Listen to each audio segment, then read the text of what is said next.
और हम लोग जो है बिहार दरोगा एवं बीपीएससी को ध्यान में रखकर कुछ महत्वपूर्ण प्राचीन कालीन इतिहास के क्षेत्र को आपके सामने लाए हैं। बहुत से विद्यार्थी यहाँ बैठकर ऑफलाइन भी कर रहे हैं और आप जो है ऑनलाइन यूट्यूब पर देखेंगे। लगभग सिमिलरिटी करने की कोशिश कर रहे हैं हम लोग।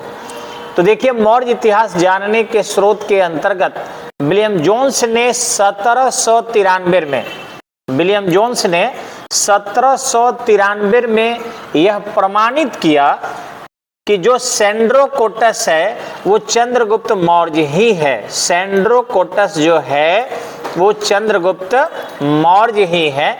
इसलिए ये ज्यादा महत्वपूर्ण माना जाता है क्योंकि यूनानी इतिहासों में यूं कहें कि मेगस्थनीज के इंडिका में हर स्थान पर जो है आपके ये नाम आया है। और चाहे वो स्ट्रेबो हो, चाहे प्लूटार्क हो, अनेक जो प्लिनी हो, जो विदेशी इतिहासकार है, भारत के बारे में यदि लिखते हैं तो निश्चित ही यहाँ पर चंद्रगुप्त मौर्य नाम नहीं लिखकर सेंड्रोकोटस नाम से इसे संबोधित करते हैं, जो ये प्रमाणित करता है कि ये चंद्रगुप्त मौर्य का ही नाम रहा होगा। अब रही बात आपको कि सिकंदर के साथ भारत में बहुत से विद्वान आए। सबसे पहले नियार्कस आया था। सिकंदर के साथ कौन आया था? नियार्कस आया था, याद कर लेंगे। एनासिक्रिटस आया था, एरिस्टोबुलस आया था, ठीक है। तो नियार्कस आया, अनासिक्रिटस आया, एरिस्टोबुलस आया। अब अनेक विद्वान जो आए सिकंदर के साथ। ध्यान रखिएगा, सेलुकस निकेटर का अलग जो था आपका वो दूत था और सिकंदर के साथ जो आए अलग थे। उसकी दो सेनाएं आई थी, एक स्थल मार्ग से एक जल मार्ग से, और लौटी भी एक स्थल मार्ग से एक जल मार्ग से। लेकिन भारत आने जाने का यूनान से मार्ग जो है 4 खुल गया, यानी 2 जिस मार्ग से आए थे और 2 जिस मार्ग से लौटे थे। तो इस प्रकार यूनान से भारत के काफी अच्छे संबंध हो गए। नियार्कस जो था, आपको बता दें कि वह सिंधु एवं फारस के बीच के जो क्षेत्र थे वो संपूर्ण तटीय क्षेत्र को खोजने में सिकंदर को मदद किया था।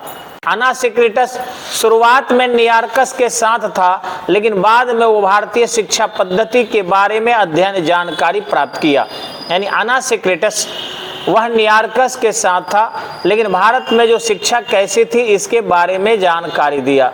रही बात एरिस्टोबुलस की, तो शायद आपको पता होगा कि भारत में सिकंदर ने उन्हें भेजा था कई कार्य देकर। नियार्कस को कई कार्य जो है नहीं दिया था, बल्कि सड़क मार्ग की जानकारी लेनी थी। अनासिक्रिटस सड़क मार्ग से भारत की शिक्षा की जानकारी लिया, लेकिन जो एरिस्टोबुलस था उस भारत में आकर कई प्रशासनिक कार्य को भी किया था। ध्यान रखेंगे कि जो उसके बाद जब सिकंदर यहाँ से चला गया और उसकी डेथ हो गई, अर्थात मर गया था, तो उसका सेनापति यानी सिकंदर का जो सेनापति था सेलुकस, भारतीय धन के प्रति अत्यधिक लालची था और शायद उसे पता था कि भारत में महावीर और महात्मा बुद्ध जैसे विद्वान जन्म लेकर इस देश को अहिंसक बना दिए हैं और इसलिए यहाँ पर आक्रमण करके आसानी से बहुत सारे धन और संसाधन को प्राप्त किया जा सकता था।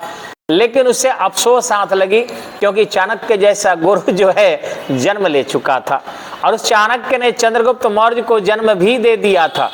ऐसी स्थिति में जो आक्रमण वो धनानंद के समय में किया था सिकंदर, स्थितियां बदल चुकी थी और यहाँ पर मौर्य वंश की नींव डाल दी गई थी और बहुत ही अच्छा प्रशिक्षण लेकर चंद्रगुप्त मौर्य वंश की सत्ता को डाल दिया था।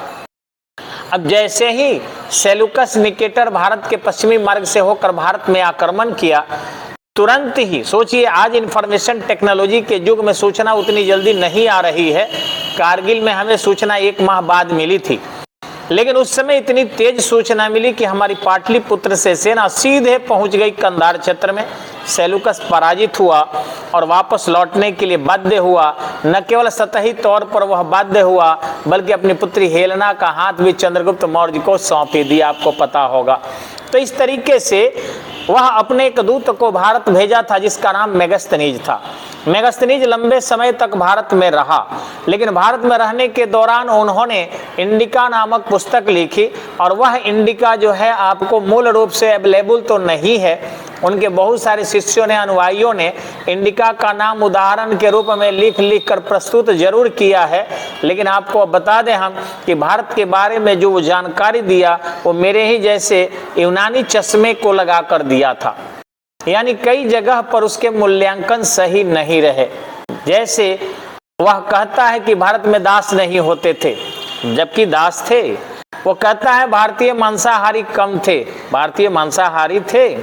वो आगे कहता है कि भारतीय केवल सफेद वस्त्र पहना करते थे, जबकि भारतीय सफेद भी पहनते थे और अन्य रंग के वस्त्र भी पहना करते थे। वो आगे कहता है कि भारत में जाति प्रथा नहीं थी, और जातियां थी भी तो 7 थी, जबकि उसे भ्रम था। वह जो पदाधिकारियों को देखा था उसे ही जाति समझ बैठा था, बाकी अन्य उसके मूल्यांकन बिल्कुल सही थे। और आज के कसौटी पर यदि उतारा जाए तो भ्रमवश जो उन्होंने व्याख्या भारत के बारे में किया था वो अभी सही था, क्योंकि वो यूनानी दासों का जो स्थिति था बहुत बुरा था, भारतीय दासों की स्थिति अच्छी थी। ठीक इसी ढंग से कहता है भारतीय सफेद वस्त्र पहनते हैं, यहाँ कहने का अर्थ है साफ सुथरा कपड़ा पहनते हैं, यानी यहाँ नहाने की पद्धति और सफाई की पद्धति अति प्राचीन काल से रहा है। वो सब गंदे रहते थे क्योंकि उन्हें खाने पीने में ही आनंद था, इसके अलावा अन्य कुछ सर सफाई पर ध्यान वो नहीं देते थे। रहा मांसाहार का, तो भारतीय मांसाहार एक हिसाब से करते थे, पशुओं की तरह टूट नहीं पड़ते थे, और वो विदेशों में मांसाहार केवल मांसाहार देखा था, इसलिए भारतीय लोगों को कहा कि हम मांसाहार लोग कम करते हैं। वो उसका अपना मूल्यांकन था, अपने देश की तुलना में किया था। मेगास्थनीज जो था उसके जो पुस्तक को लिपिबद्ध किया था स्ट्रैबो ने, वह अपने भूगोल नामक पुस्तक में, जो बहुत बाद की पुस्तक है, उसके 15वें भाग में वह लिखता है भारत के बारे में। ठीक इसी ढंग से डायोडोरस जो है ये भी भारत के बारे में लिखता है। 36 BC में ये भारत आया था। स्ट्रैबो जो था 164 से लेकर और आपको 149 तक जो है भारत के बारे में जो जानकारी प्राप्त किया था, हालांकि आया नहीं था, वो वर्णन करता है। डायोडोरस जो है 36 BC के आसपास अपनी पुस्तक लिखकर वर्णन करता है। और ठीक इसी ढंग से एरियन जो है 130 AD में, ध्यान रखेंगे ईस्वी पूर्व की बात नहीं है, AD की बात है, उसमें इसकी जानकारी देता है। प्लूटार्क का अगर हम देखें तो ये 45 से लेकर 125 AD तक, 45 से लेकर 125 AD तक प्लूटार्क जो है सिकंदर के जीवन वृत्त को लिखता है, जिसमें वो एंड्रोकोटस को सिकंदर से मिलने की बात स्वीकार करता है। आप ध्यान रखिएगा कि बिहार दरोगा हो या BPSC हो, आ जाएगा कि क्या चंद्रगुप्त मौर्य अर्थात एंड्रोकोटस सिकंदर से मिला था। जी मिला था, यह NCERT में भी आया है, और केसी श्रीवास्तव अपने प्राचीन कालीन इतिहास में भी इसे लिपिबद्ध किए हैं। बस इसी साक्ष्य पर जो आपके प्लूटार्क लिखता है, याद रखना है कि चंद्रगुप्त मौर्य का सिकंदर से मिलने के प्रमाण को कौन विदेशी लेखक देता है? प्लूटार्क। कौन विदेशी लेखक देता है? प्लूटार्क। और कहता है कि वह कहा था सिकंदर से कि यदि धनानंद पर तुम आक्रमण करते हो तो हम तुम्हें बहुत सारा धन देंगे, यानी अपने वो सेनापति या सैनिक के रूप में सिकंदर की भर्ती करना चाहता था। सिकंदर को जब तक पता चलता तब तक सिकंदर जो है ट्रांसलेट करवाता, चंद्रगुप्त मौर्य उसके घेरे से बाहर हो चुका था। ठीक इसी ढंग से आप जानते हैं जस्टिन के बारे में। जस्टिन 200 AD के आसपास पुस्तक लिखता है, और वह अपने पुस्तक में 12वें खंड में भारत में सिकंदर के विजय अभियान का वर्णन करता है। यानी वो कहता है कि जस्टिन कि सिकंदर जो है भारत में लगातार विजय अभियान बना के रखा। शायद आपको पता होगा कि वो पहले अपने झेलम नदी के तट पर जो पोरस से लड़ा था, वहीं उसके दांत खट्टे हो गए थे, और पोरस अर्थात प्रवर्तक ने सिकंदर को इतनी पटखनी दी थी। हालांकि प्रवर्तक हार गया था, लेकिन अपने जिद्द और अपने युद्ध की नीति से उन्हें लोहा जरूर मनवा लिया था। ठीक इसी ढंग से ब्यास नदी के पास सिकंदर की सेना आगे नहीं बढ़ पाई थी, तो इस तरीके से भारत में लगातार विजयश्री उनको नहीं मिल पाया था। मात्र एक बार झेलम नदी के किनारे उनको कुछ हद तक विजयश्री मिली थी।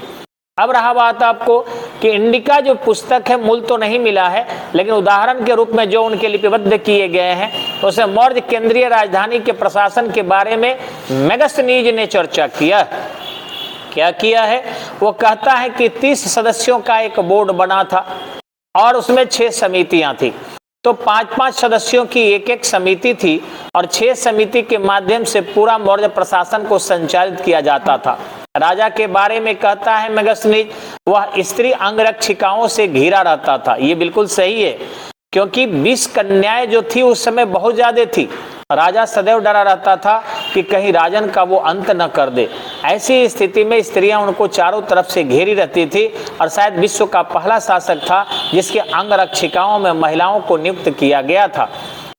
आगे वही लिखता है कि रात में राजा के बिस्तर हर रोज बदल दिए जाते थे सुरक्षा कारणों से।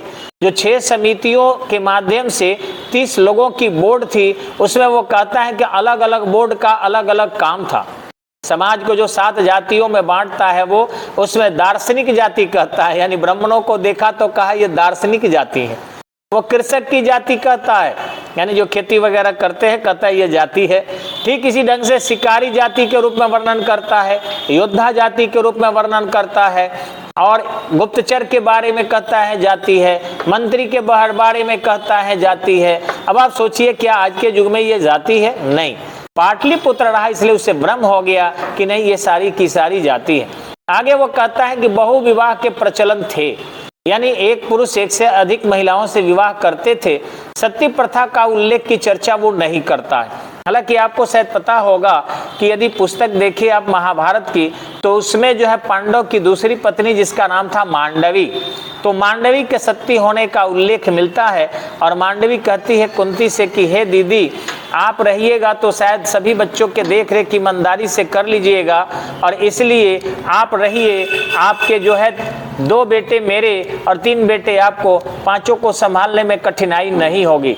लेकिन यदि मैं रहती हूँ तो निश्चित ही शायद उतने अच्छे से देख रेख नहीं कर पाऊंगी, इसलिए हे कुंती बहन मुझे जो है सती होने दीजिए, और सती हो जाती है। पुस्तकीय साक्ष्य मिला है, लेकिन ध्यान रखेंगे अभिलेखीय साक्ष्य जो है एरन अभिलेख से गुप्त काल में 510 का पहला सती होने का प्रमाण मिलता है। ऐसे ऋग्वेद में भी सती होने का प्रमाण है, लेकिन वहां शरीर को जलाकर नहीं, मन को सती करके, यानी पुरुष सदस्य जब मरते थे तो वहां पर स्त्रियां उनके बगल में लेटती थी, और लेटने के बाद वो शपथ लेती थी कि हम आपके वंश को, आपके परिवार को मजबूत करने में जितना आप मेहनत तन मन लगाते थे उससे ज्यादा मैं कोशिश करूंगी। ये सत्य वचन करती हूँ, ये सत्यवती वचन है। तो इस प्रकार से वो सत्य वचन करके और उनके वंश और परिवार की रक्षा में वो लीन हो जाती थी। तो ये सती था, उठ जाती थी उसके बाद, यानी उनके 100 का शपथ लेकर सत्य वचन बोलती थी, और इस प्रकार यही सती था। लेकिन बाद में जो है लोग जल के मरने लगे। अब उसका उद्देश्य क्या था ये आपको अगले कक्षा में जब सती प्रथा चलेंगे गुप्त काल में तो बताएंगे हम आपको। आगे है वो कहता है कि भारतीय भोग विलास से दूर रहते थे। विदेशी भोग विलासता से तो सही में दूर थे, लेकिन ये भी उनका गलत है। आगे कहता है भारत में अकाल नहीं पड़ते हैं। अकाल पड़ते थे, लेकिन पुण्य कमाने के लिए लोग बड़े पैमाने पर दान दक्षिणा करके और फिर गरीबों के समस्याओं का समाधान कर लेते थे। आगे वो कहता है कि युद्ध काल में सैनिक जो है फसल को बर्बाद नहीं करते थे। वो तो आज भी है कि युद्ध काल हो या ऐसे हो, फसल को बर्बाद करना कोई भी अच्छा नहीं मानता। भारतीय पुनर्जन्म में विश्वास करते थे, वो कहता है आज भी करते हैं। वो कहता है कि डायोनिसस भगवान शिव की है और हेराक्लेज भगवान कृष्ण है। अपराधों की संख्या जो है वो कम बताता है, कहता अपराध काफी कम हुआ करते थे। कारीगरों के अंग हानि करने पर मृत्युदंड दिया जाता था, क्योंकि मौर्य शासन में यह भली भांति जाना जाता था कि कारीगर जो है वही सर्वोपरि है, और अगर उनका अंग भंग कर दिया जाए तो उत्पादन बिल्कुल प्रभावित हो जाएगा, और ऐसे अपराध करने वाले को मृत्युदंड की सजा दी जाती थी, जिससे कारीगरों को सुरक्षा और संरक्षा मिल सके। ठीक इसी ढंग से देखेंगे आप कि कहता है भारत में दास नहीं होते थे, जबकि चाणक्य के अर्थशास्त्र में 9 प्रकार के दासों का वर्णन आया है। ध्वज हरित दास वह दास था जो दुश्मनों के क्षेत्र पर आक्रमण करके उन्हें जीत कर दास बनाया जाता था। ठीक इसी ढंग से आपको जो क्षुधा दास यानी कि उदर दास जो भूख के लिए पेट के लिए दास बना करते थे। तो कई दासों का वर्णन है, ध्यान से जानेंगे आप कि जो मेगस्थनीज था वह भारत जब आया था तो वह भारत के पश्चिमी मार्ग से होकर आया, अराकोसिया से होकर, और जब कंधार पहुंचा, कंधार से होकर जब वह जमुना नदी गंगा नदी होते हुए और फिर पाटलिपुत्र पहुंचा, यहाँ उसका भव्य स्वागत किया गया। मेगास्थनीज जो है अपने वृत्तांत में लिखता है, हालांकि इसको प्रमाणित करता है स्ट्रेबो, क्योंकि मूल पुस्तक मिली नहीं है, कि गेहूं और जौ प्रधान अनाज के रूप में भारत में खेती किया जाता था। ब्राह्मणों और साधुओं की स्थिति काफी अच्छी थी, वो लालची स्वभाव के नहीं थे और अपने मिले हुए अंश में भी गरीबों के कल्याण के लिए खर्च करते थे। वो आगे कहता है कि भारतीय काफी सत्यवादी होते हैं, यानी उनके पास झूठ नाम की बहुत कम गुंजाइश है या झूठ नहीं बोलते हैं। आगे भोजन में चावल के महत्व को भी गिनाता है और वो कहता है कि लोग क्षीरोदन यहाँ बहुत पसंद करते हैं, यानी चावल को दूध में अवट कर और फिर खीर बनाकर खाना उनको ज्यादा पसंद है। वो आगे कहता है कि कृषक अपनी उपज का 1/4 भाग राजा को कर के रूप में दे देते थे। आर्य विवाह का उल्लेख करता है, अर्थात बड़े पैमाने पर अधिक खर्च करके नहीं, बल्कि आर्य रीति रिवाज से विवाह जो है उस समय में प्रचलित थी। आगे कहता है कि छोटी छोटी समाधियां भी उन शवों पर बनाई जाती थी जिन शवों को जलाने के बाद अवशिष्ट बच जाता था। ठीक इसी ढंग से नगर प्रशासन में जो 7-6 समितियां थी, वह कहता है पहली समिति उद्योग धंधा के कार्य को देखती है। आप समझ सकते हैं कि उतने दिन पुराने चंद्रगुप्त मौर्य और चाणक्य ने मिलकर जो प्रशासन को देखा था, उसमें पहली समिति उद्योग को महत्व दिया था। आज उद्योग डैमेज हो रहा है। काश उद्योग अगर रहते तो बेरोजगार युवकों को अधिक से अधिक उनको रोजगार मिलता। मशीनीकरण, आधुनिकीकरण, वेस्टर्नाइजेशन, पश्चिमीकरण हमारे उद्योग जो बचे हैं उनको भी समाप्त कर दिया और हर जगह अब रोबोट और मशीन लगाए जा रहे हैं। हम केवल उपभोक्ता होकर रह गए हैं। दूसरी समिति विदेशियों की संरक्षा और सुरक्षा एवं आवभगत के लिए बनी थी, जो इस तरीके से जो भी विदेशी आते थे उनको हर आवश्यकता का ध्यान रखती थी। तीसरी समिति जन्म मरण का पंजीकरण करती थी। हालांकि पहली जनगणना भी मौर्य काल में चंद्रगुप्त मौर्य के समय में ही हुआ था। कुछ लोग पूछेंगे क्यों किया था? जी, मौर्य काल में जनगणना का एकमात्र उद्देश्य था राजस्व की प्राप्ति, न कि डेवलपमेंट। आगे चौथी समिति थी व्यापार को देखती थी। पांचवी समिति मिलावट को रोकने के लिए कदम उठाती थी। छठी समिति बिक्री कर को जो है निर्धारित करती थी। शायद पता होगा कि इंडिका जो है पैसाची लिपि में लिखी गई थी और उस पैसाची लिपि में कई देवताओं के, भारतीय देवताओं के वर्णन भी मिलता है। हाइलो बिलोई जो शब्द आए हैं यह भारतीय संतों के लिए प्रयोग किया जाता था। ठीक इसी ढंग से हेराक्लीज मैंने बता दिया हरि कृष्ण के लिए, डायोनिसस अथवा डेनानिडास भगवान शिव के लिए प्रयोग करता है। वो जो उसको समझ में आई निश्चित रूप से उन शब्दों को लिखता है। अर्थशास्त्र जिसे चाणक्य ने लिखा था, शायद वह अर्थशास्त्र की पुस्तक नहीं, नाम अर्थशास्त्र है, लेकिन वह राजनीति की पुस्तक है। शायद आपको पता होगा यह पुस्तक खो गया था, परंतु बनारस के आर राम शास्त्री के घर में 1905 में इस पुस्तक के मूल प्रति को खोज निकाला गया। आपको पता होगा विष्णुगुप्त, चालुक्य, कौटिल्य, ये चाणक्य, कौटिल्य सभी उसके नाम थे। वह एक बहुत प्रकांड विद्वान था और 3 राजाओं के दरबार में मंत्री भी रह चुका था। धनानंद के दरबार में सबसे पहले चाणक्य मंत्री था, तत्पश्चात चंद्रगुप्त मौर्य के समय में। परंतु चंद्रगुप्त मौर्य जब संलेखन करने के लिए भद्रबाहु के साथ श्रवणबेलगोला कर्नाटक मैसूर में चला गया, तो फिर बिंदुसार का रक्षा सुरक्षा करने के लिए चाणक्य उस जंगल से उसके दरबार में आ गया था। हालांकि धोखे से उसकी हत्या भी कर दी गई थी। वह अपने पुस्तक को दंड नीति बताता है, जिसमें 15 अधिकरण और 180 प्रकरण है। 15 अधिकरण और 180 प्रकरण है। इसे 3 भागों में बांटा गया है। पहला जो है राजा और राजा के परिवार अर्थात परिषद और सरकार के बारे में चर्चा किया गया। दूसरे भाग के रूप में दीवानी और फौजदारी कानून के बारे में चर्चा है। और तीसरा जो भाग है अंतर्राष्ट्रीय कानून, कूटनीति और साथ ही साथ युद्ध के बारे में भी चर्चा किया गया। कौटिल्य के अनुसार राजा को जो भी किसी व्यक्ति पर विजय प्राप्त करता है उसके धर्म की रक्षा का ख्याल करना चाहिए। ऐसा नहीं कि वो पराजित हो गया तो उसका धर्मांतरण करा दिया जाए। आगे वो कहता है कि राज सत्ता का प्रभाव कम करने वाले अगर कोई भी अनुष्ठान है जो राजा के खिलाफ काम कर रहे हैं तो त्वरित गति से उस प्रकार के अनुष्ठान को समाप्त किया जाए, रोका जाए। कौटिल्य कहता है कि राजनीति को धर्म और नैतिकता के प्रभाव से मुक्त रखने की आवश्यकता है। अगर राजनीति में धर्म और नैतिकता की बातों को प्रवेश करा दिया जाएगा, जैसा कि अशोक ने किया था, तो निश्चित रूप से जो राजनीति है समाप्त हो जाएगी। स्वयं हर्षवर्धन का उदाहरण देखे ही होंगे आप लोग कि हर्षवर्धन भी बड़े पैमाने पर राजनीति में धर्मवाद को डाल दिया और हर्षवर्धन का साम्राज्य भी खो गया। औरंगजेब भी अत्यधिक कट्टरता का अनुसरण करने लगा और यही कारण है कि मुगल सत्ता जो इतने लंबे समय से सींच कर काफी मजबूत बनाया था मुगलों ने, वह औरंगजेब ने कट्टरता का अनुसरण करके समाप्त कर दिया था। कौटिल्य आगे कहता है कि इस ग्रंथ में प्रमाण जितने भी दिए गए हैं वह सब के सब आपके भविष्य में अन्य पुस्तकों से भी मिलेंगे और देखने को भी मिलता है।